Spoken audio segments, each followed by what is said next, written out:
Strategically located in the city of Edinburg, at the southern tip of Texas, to serve both North America and Latin American markets, Edinburg, as its name hints, the city of denim, is a manufacturer now open for business and ready to sell its denim fabric to NAFTA, CAFTA, and the world.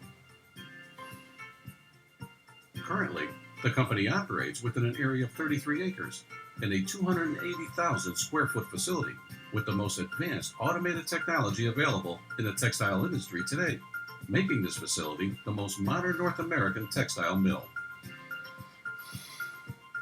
The denim is proudly made within the factory from cotton to fabric, which includes cotton cleaning,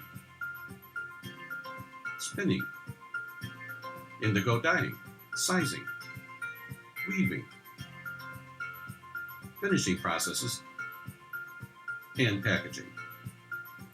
All manufacturing processes are done in the United States, which makes Edinburg one of the few made-in-America denim textile fabrics.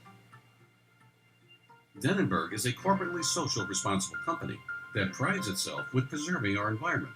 Thus, the company has invested in a $5 million water treatment system that cleans and purifies water waste from textile manufacturing.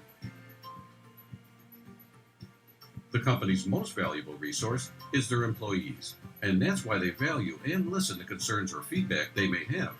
Because of them, the company is able to efficiently produce value-added products at accessible prices. Edinburg creates a direct impact to our local and national economy by creating more than 250 jobs in the area, bringing back denim manufacturing in the United States, and reviving what was once the cotton era in southern Texas.